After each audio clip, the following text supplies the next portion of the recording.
The Golden Cage and the World of Dreams. A storytelling script for English learners, A2 B1 level. Chapter 1. The World of Glass and Gold.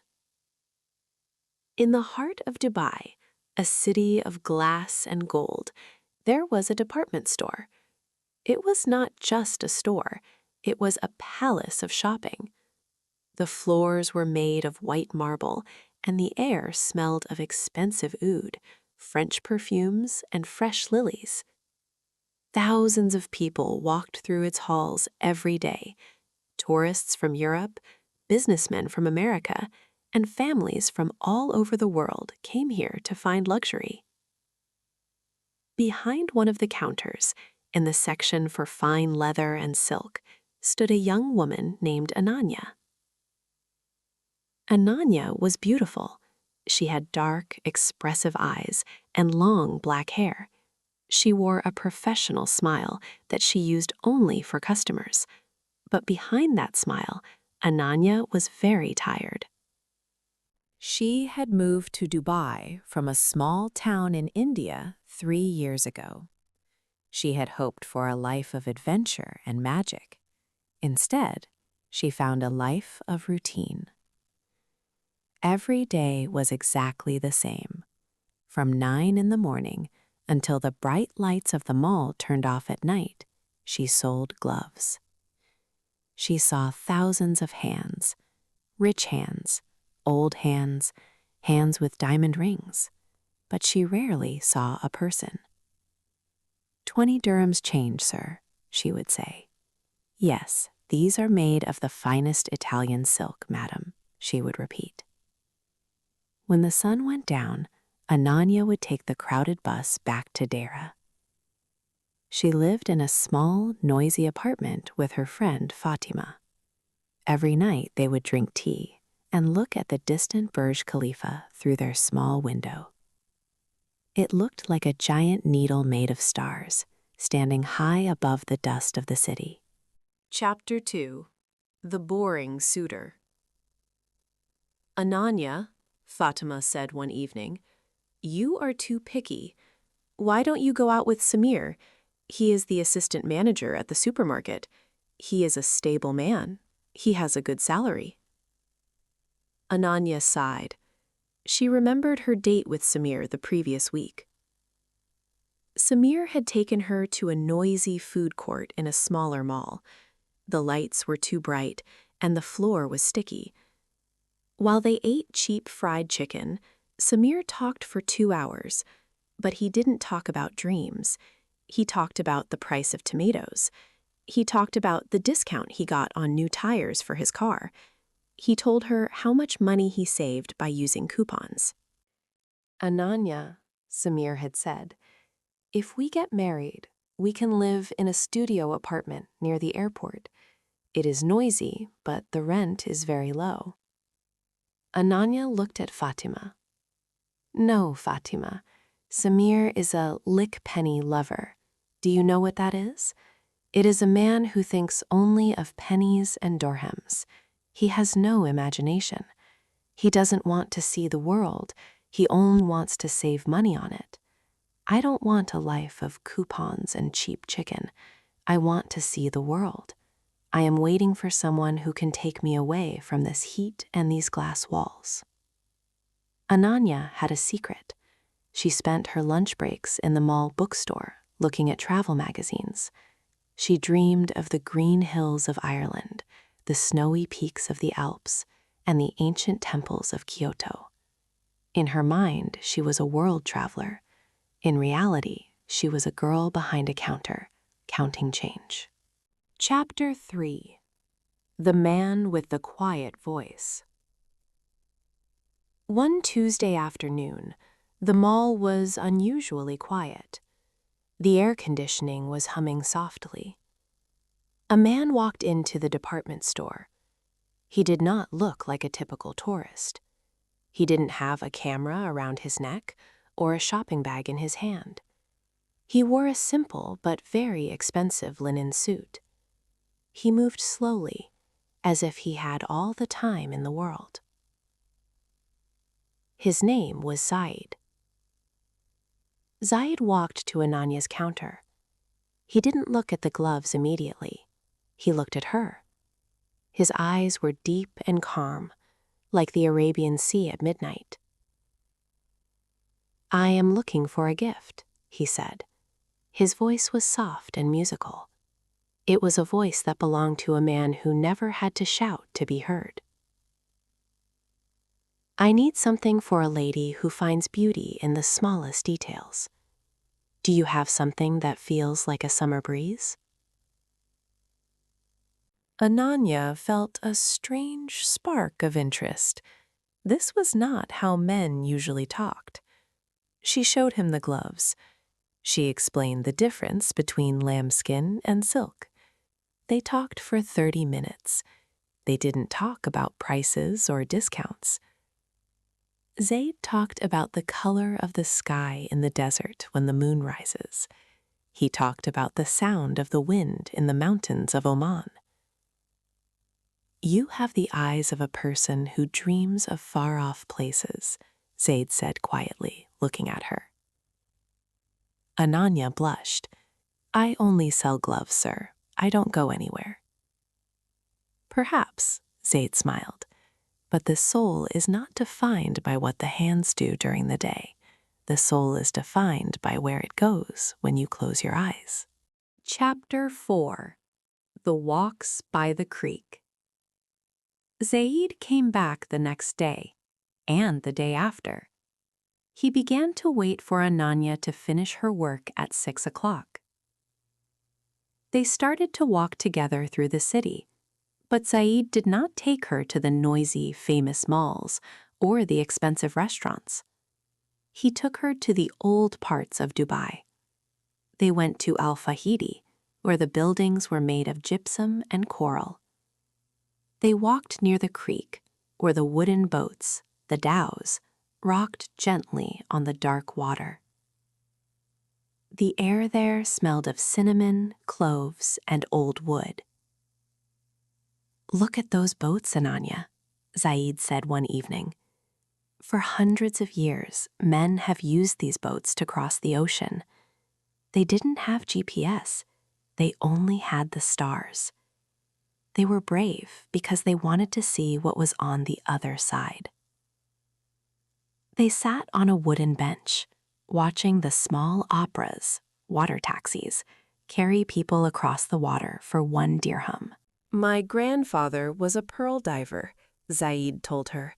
"He spent his life underwater, looking for something beautiful in the dark. He taught me that the most precious things are often hidden. You just have to be patient enough to find them." Ananya listened, mesmerized. Zaid told her stories of history, of the ancient spice routes, and of the great artists who traveled the world to find inspiration. He seemed to know everything about every corner of the earth. "Ananya," he asked, "do you ever feel that your life is a book with only one page? A very beautiful page, perhaps, but don't you want to turn it and see the rest of the story?" "Every day," she whispered, "but the book feels very heavy, and I don't have the key to open it." "Sometimes," Zaid said, "the key is just a hand that you decide to take." Chapter 5. The Promise of the World. After 2 weeks of walking and talking, Zaid took Ananya's hand. They were standing on a quiet, high balcony of a private building, overlooking the entire city. Below them, the lights of Dubai were blinking like 1,000,000 diamonds on a black velvet cloth. "Ananya," Zaid said, his voice serious, "I have something important to ask you. I don't want to see you behind that counter anymore. I don't want you to spend your life counting change for people who don't even see your face." Ananya's heart began to beat very fast. This was the moment from her magazines. This was the hero she had dreamed of. Zaid's eyes were shining with excitement. He began to describe a future together. "Listen to me," he said. "Tomorrow we can leave everything behind. I have prepared a journey for us. I want to show you the things you have only seen in pictures. We will go to a place where the palaces are made of white marble, and the air is cool and fresh, even in the summer. We will walk through gardens where the smell of jasmine is so strong it feels like a dream." He leaned closer, his voice full of passion. "We will travel on a great ship, a private yacht that is as comfortable as a hotel. We will sit on the deck and watch the dolphins play in the waves. We will go to the land of the rising sun. We will see the ancient temples of Japan and the romantic canals of Venice. Every morning you will open your eyes and see a different country, a different sunrise. We will dance in Paris and watch the stars from the middle of the Pacific Ocean." Zaid spoke for a long time. He described Italy, Spain, and the hidden islands of the south. He described a life of art, luxury, and endless discovery. "I have the tickets here, Ananya," he said, touching a small, elegant envelope in his pocket. "The journey starts tomorrow morning at the harbor. I want you to be my wife. Will you come with me? Will you leave this small life and finally see the big world?" Ananya looked at him. Her head was spinning. Everything she ever wanted was being offered to her. I need one night to think. It is a big decision," she whispered. Chapter 6. The Misunderstanding. That night, Ananya sat on her bed in the small apartment in Dara. The room was hot. Fatima was there, painting her nails a bright pink and talking about a 50% sale on shoes at the local market. "So?" Fatima asked, her eyes wide with curiosity. "What did the mysterious Zaid say? Is he the prince? Is he taking you to a 5-star hotel for dinner?" Ananya looked out at the dusty street below. There were old cars and plastic bags blowing in the wind. Her face was not happy. It was full of anger and disappointment. "Ah, Fatima," Ananya said, throwing her pillow across the room. "He is just like the others. He is another Lickpenny Lover. He tried to trick me with fancy words." Fatima stopped painting her nails. "What? A trick? But he seemed so different. He talked about the stars." Ananya laughed, but it was a bitter, sad laugh. "He spent an hour trying to sound like a poet. He talked about marble palaces and jasmine gardens and big ships. He thought I was a foolish, uneducated girl who had never been anywhere in Dubai." "But that sounds like a dream," Fatima cried. "What is wrong with that?" Chapter 7. The Evidence. "Don't be a child, Fatima," Ananya snapped. "Think about it. Where in this area do you find marble palaces and jasmine gardens and a big ship all in one place?" He was talking about the Al Noor Fun Fair.